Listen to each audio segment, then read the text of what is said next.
घरट्याच्या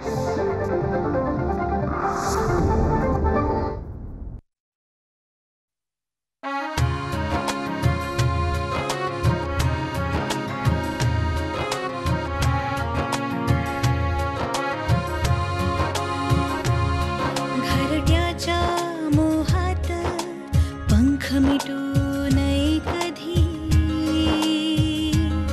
पाखरास फुलांचे प्रेम वाटू नये कधी, सुटले हे घर जरी दिशा भेटेल आपसुक, घरट्यात आभाळाची कशी मिटेल ही भूक, मशालीत पेटलेल्या वाटे काळोख ही खोटा, काजव्याला काय भय कशा अंधारल्या वाटा, कशा अंधारल्या वाटा. यांचं आणि संजय पाटोळेचं भांडण झालं तेव्हा जिवे मारण्याची धमकी दिली होती यांनी संजय पाटोळेला. अहो नाही हो, त्याच्या बायकोनं जबाब दिलाय तसा. हे बघा इन्स्पेक्टर साहेब, तुमचा काहीतरी गैरसमज होतोय. सरपंचांच्या विषयी मला खात्री आहे ते असं कधी करणार नाहीत. सर प्लीज मला माझी ड्युटी करू द्या. ते जाऊ दे. असा मी तुझ्याकडे आली होती ना, काय भरभरून बोलत होती तुझ्याबद्दल. हे ऐकून वाटलं अजून तू तशीच आहे. त्या दिवसापासून अगदी ठरवलं होतं की तुझ्याशी बोलावं. खूप गोड आहे तुझी मुलगी, अगदी निर्मळ मनाची. आपल्या वडिलांचे या कुटुंबाशी वाद आहे याचा एवढा सुद्धा किंतु मनामध्ये ठेवला नाही तिने. अगदी तुझ्यासारखी आहे सोज्वळ.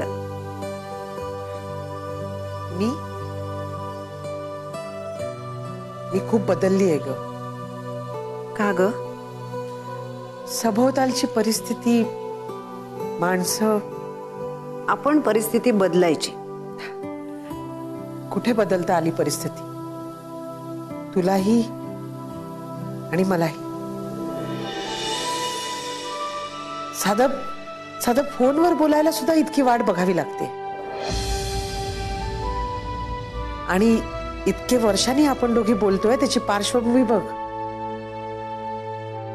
आपल्या दोघींचेही नवरे एकमेकांसमोर युद्धाला सज्ज आहेत आणि आपण दोघी मैत्रिणी हतबल. म्हणूनच फोन केलाय. मला असं वाटतं की आपण ही परिस्थिती बदलू शकतो. मला नाही वाटत. मला खरंच नाही वाटत. अगं मी खूपदा बोलून बघितलंय, पण हा माणूस इतका ताठ आहे ना, स्वतःच्याच मस्तीत जगणार. मग एक वेळ असं होते की बोलून बोलून शेवटी मीच पराभूत होते. अगं आमच्याकडे सुद्धा यापेक्षा वेगळं वातावरण नाहीये. दुसऱ्याला नमवण्यामध्ये समाधान आहे. म्हणून आपण प्रयत्न करायला हवा. आपण सातत्याने बोलून यामधून काहीतरी मार्ग काढायला हवा ना. असा मार्ग खरंच निघेल? म्हणजे हे दोघही आपलं ऐकतील का? माझा तर आजवरचा अनुभव असा आहे की माझा ऐकून कधीच शब्दाची फेरफार केलेली नाही. आमच्याकडे तर निर्णय अंमलात आले की मगच कळतो आम्हाला. म्हणूनच तर मला कुठलीही आशा दिसत नाही. मला दिसते. हे बघ, यांची मानसिकता, यांचं वागणं आपल्यापेक्षा कुणाला जास्त माहिती असू शकतं. ज्या गोष्टींमध्ये ही माणसं भावना विवश होतात, जिथे ही नमतात, अशा गोष्टी शोधून काढूया आणि काहीतरी मार्ग काढूया ना. पटलेलं दिसत नाहीये तुला? असं नाही ग, म्हणजे प्रयत्न करूया ना आपण. हे बघ, मला खात्री आहे मार्ग निघेल. तू कशी असते विचारलंच नाही बघ. ए, उपचारांची गरज आहे का? तू जशी आहेस तशीच मी आहे. चल ठेवते हा. पण आता हा संवाद तोडायचा नाही, काहीही झालं तरी. नाही तुटणार. आणि दुसरं, काळजी घे स्वतःची. गावातली परिस्थिती बरी नाही आणि तू आणि आसावरीच राहता. हे बघ, काहीही वाटलं तरी मला फोन करायचा. हं? आणि अगदीच काही वाटलं ना तर सरळ निघून ये माझ्याकडे. नक्की. पुन्हा भेटू तेव्हा नक्की काहीतरी उपाय शोधून भेटूया. ठीक आहे, ठेवते.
कशा अंधारल्या वाटा. काय लपालपी खेळायला धरून आणलं होतं त्या पोरीला? लाजा वाटत नाहीत? दादा कडक पारा ठेवला होता त्याच्यावर. हा, माहिती तुमचा कडक पारा. दारू पिऊन छिंगून पडले असतील बेटे. ती पोरगी गेली संधी साधून, सगळा खेळ खड्डोबा करून टाक. नाही दादा, तुम्ही बोलत असाल तर पुन्हा पकडून आणतो तिला. राहू द्या, तेवढे उपकार नका करू. मीच भेटतो आता जाऊन तिला. मला फक्त एक सांगा, तुम्ही माझे माणसं इथे तिच्या लक्षात नाही आलं ना? नाही दादा, तिच्यासमोर आम्ही एक शब्दही नाही बोललो. तिचा फोनही मी दूर जाऊन घेतला. हा, नशीब आमचं तेवढं तरी डोकं चाललं तुमचं. त्यात तिला चांगलाच दम भरलाय. घरी जाऊन आठवेल तिला. जीवाच्या भीतीने ती केसही मागे घेऊन टाकेल. मग ती पळून गेलीचे गेली, आता वरून मला पटवायचा प्रयत्न करताय काय? कळली ना? ह्या एकाच प्रकरणात तुमची लायकी कळली. तुमच्यावर भरोसा ठेवून एकही काम होऊ शकत नाही. आता मलाच लक्ष घालणं पडलं सगळीकडे.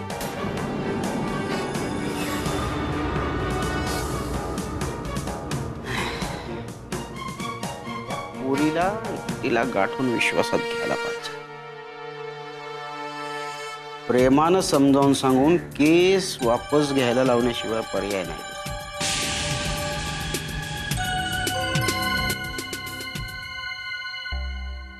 रम्या, उद्या रात्री 2 वाजता आपल्याला गावात जायचं. तयारी कर. हो साहेब.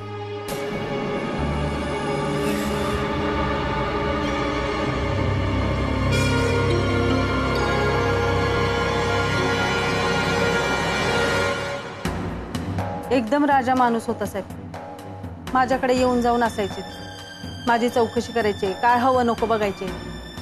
मग सध्या लक्ष नव्हतं की काय तुझ्याकडे, की तुझं लक्ष दुसरीकडे कुठं लागलं होतं? त्याच्यापेक्षा मोठा बकरा गठवला असशील नक्की. साहेब, हे असलं काही बाई ऐकून घेणार नाही मी. आमचे तसले काही संबंध नव्हते. अहो, एकदम भावा बहिणीसारखे संबंध होते आमचे. तू बसायचं आणि हा शालीनतेचा माझ्या समोर न्यायचं. कळलं? या सगळ्या कचाट्यातून जर सुटायचं असेल आमच्या तपासाला नीट मदत करायची आणि विचारलेल्या प्रश्नांना सरळ उत्तरं द्यायची. काय वय संजय रावांचे कुणासोबत भांडणं वगैरे होते का? सरपंचाशी भांडण होतं त्यांचं, पण ते आता मिटलं होतं साहेब. काहीतरी पैशावरून किरकोळ वाद होता झाला. बरं, आणखी कुणाशी काही वाद वगैरे? आता देसाईंशी असलेला वाद तर समजा गावालाच ठाऊक आहे साहेब. देसाईंचे कट्टर विरोधक होते. देसाईंच्या प्रोजेक्टला सुद्धा विरोध होता त्यांचा. सुधाकर रावांना असं वाटायचं की जमीन देणाऱ्या शेतकऱ्यांमध्ये संजय रावांनीच फूट पाडली म्हणून. बरं, देसाईंचा भाऊ अनंतराव? अनंतराव ते तर कधीपासूनच गायब आहेत की. तुला आठवण झाली का नाही कधी अनंतरावाची? मग काय बाई, कशाला लपवताय? तुमच्या सांगण्यावरून सगळ्या गावाला माहित आहे तुमच्याकडे त्यांचं येणं जाणं आहे. बोलतात लोक असे. साहेब, मला बदनाम करण्यासाठी ना लोक हे असलं काय बाई बडबडत असतात. काय? तुला बदनाम करण्यासाठी? पुढे बोल. बरं, त्याचं कुणाशी काही वैर होतं असं काही बोललं होतं तू तुला? हा, धर्माधिकारी आजकाल भेटत नाहीत आणि गरज संपली तर आम्हाला फेकून दिलं वगैरे असं काहीतरी म्हणत असायचे ते. पण खरं सांगू कसं आहे, तर धर्माधिकाऱ्यांना गावात पाय रोवण्यासाठी त्यांनीच मदत केली होती. बरं, मग या धर्माधिकाऱ्यांनीच ही बॅग संपवली असं वाटतं का तुला? आता ते तर तुमचं काम आहे साहेब, आम्हाला काय कळतंय त्यातलं. बरं बरं, बरीच मुरलेली दिसतेस ग तू अजून. हा, आणि आजकाल त्या प्रसाद देसाईशी बी भांडण झालं होतं त्यांचं. त्याला असं वाटत होतं की गौरीला म्हणजे गुरुजींच्या मुलीला संजय रावांनीच किडनॅप केलं. त्यांना मारहाण बी केली होती त्यानं आणि धमकी बी दिली होती साहेब की गौरी जर सापडली नाही तर तुझा जीवच घेईन म्हणून. त्यावेळेस तू हजर होतीस ते? हो साहेब, इथे माझ्या घरात तर घडलं ना समज.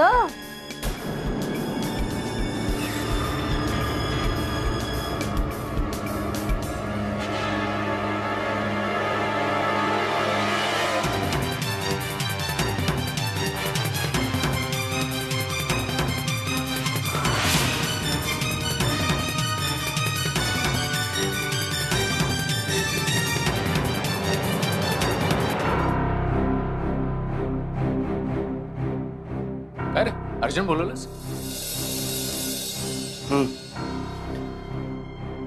गावात ज्या चर्चा चालू आहेत ना, त्याची भीती वाटायला लागली आहे मला. कसली चर्चा?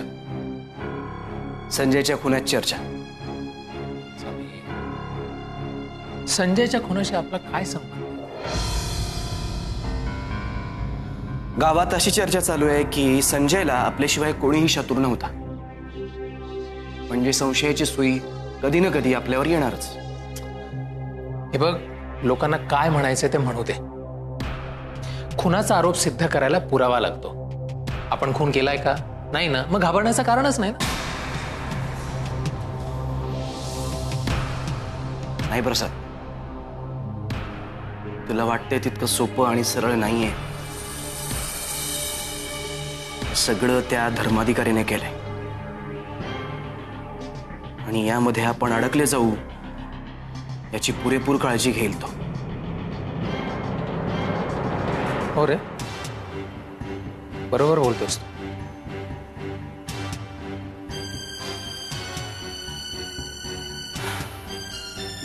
आपण हे शोधायला हवं की आपल्यावर संशय यावा म्हणून त्याने काय काय करून ठेवलंय. माझ्या लक्षातच आलं नव्हतं. तू बघ ना, खून व्हायच्या बरोबर काही दिवस आधी तो गावातून गायब झाला होता. हे करायला पाहिजे. समीर, आपण कामाला लागायला हवा. बरोबर आहे तुझं. गावामध्ये काय चर्चा चालू आहेत ना, त्यावर नजर ठेवायला हवी. मी काम करतो, मी धनूला कामाला लावतो.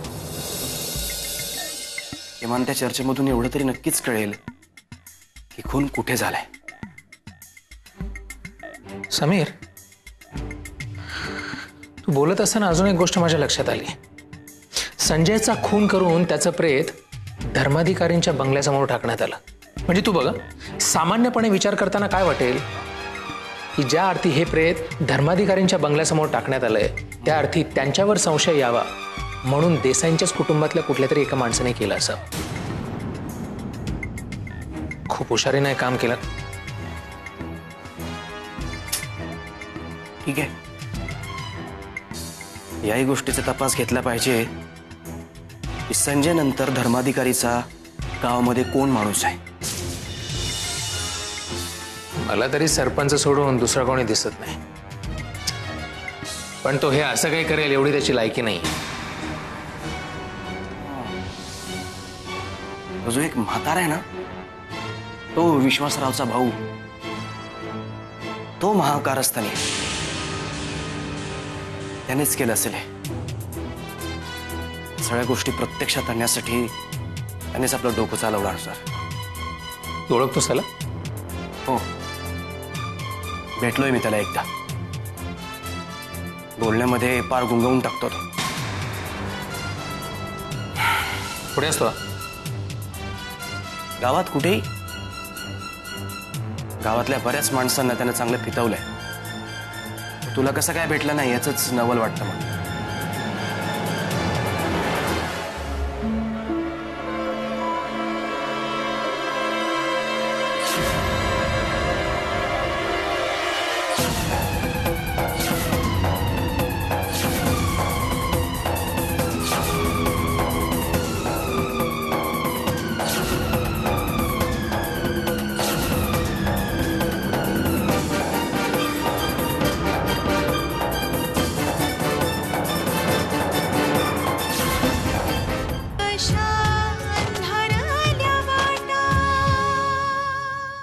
काय कशासाठी आला? प्रसाद देसाईंना अटक करण्यासाठी. चल, पोलीस स्टेशनला जायचंय. पण कशासाठी अटक करताय? संजय पाटोळे खुनाच्या चौकशीसाठी.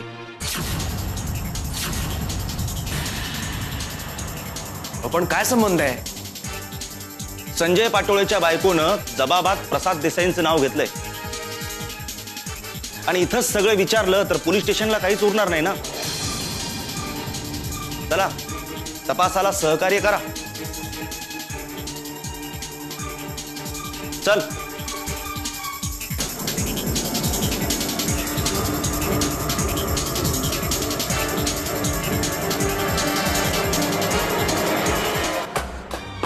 चंद्रकला, अगं काय झालं एवढं धापा टाकत यायला? अगं अनंतरावच्या पोराला प्रसादला अटक झाली आणि संजयच्या खुणामागं त्याचा हात आहे असं समधी म्हणतात. बरं झालं. अगं तू असं काय म्हणतेस? नाही तर काय, लई शेफारला होता तो. आता पोलीस सरळ करतील ना तेव्हा येईल डोकं ठिकाणावर. गावात 2दा शोभा केली त्यांनी माझी. देव बघत असतो ग, बरोबर शिक्षा देतो. असंच पाहिजे त्याला. पण प्रसाद खून करायला असं नाही वाटत ग मला. अगं आजकाल कुणाचा भरोसा देता येतो महिने? आणि खून कराय काय लागतंय?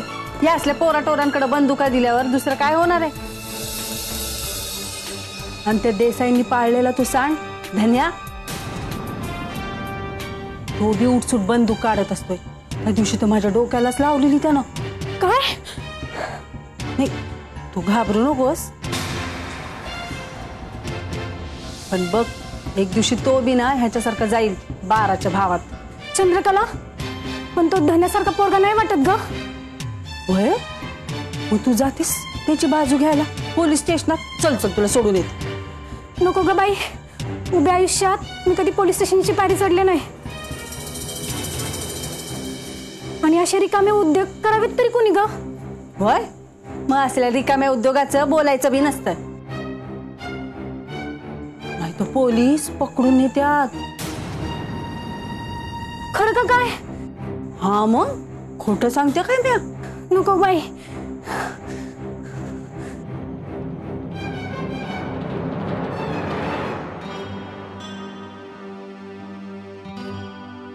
अहो, तुम्ही लवकर या बरं, इथे माझा जीव चाललाय. अरे काय झालं ते तर सांगशील? अहो, प्रसादला अटक केलीये. का? खुनाच्या संदर्भात. त्याचा काय संबंध? अहो, 4-5 दिवसापूर्वी संजयचं आणि त्याचं भांडण झालं होतं म्हणे.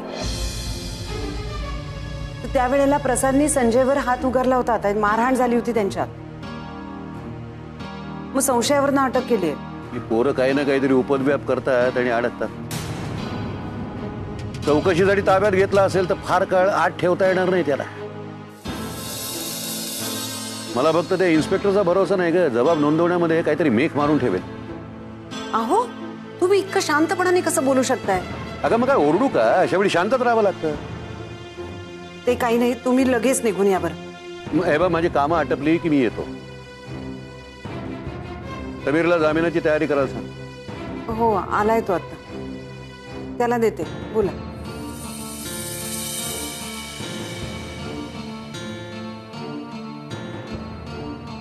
हा बाबा. ऍडव्होकेट गुमरेंना भेट. त्यांच्याकडनं ड्राफ्ट करून घेऊन स्वतः जबाब नोंदव. आणि प्रसादला म्हणाव त्या इन्स्पेक्टरला काहीही सफाई देण्याचा प्रयत्न करू नको, फक्त हो किंवा नाही एवढीच उत्तर द्यायची. बाकी काही विचारलं तर सांगायचं माझे वकील बोलतील म्हणून. ठीक आहे. आणि बा तसंच जाऊ नको, 7-12चा उतारा घेऊन जा. बरोबर? बरं. हा, लगेच कामाला लागा. हा, नाही कोणावर रागवायचं नाही, डोकं शांत ठेव. आणि आईला जरा शांत राहायला सांग. हो ठीक आहे, मी करतो सगळं, तुम्ही काळजी नका करू. ठेवतो फोन. हा.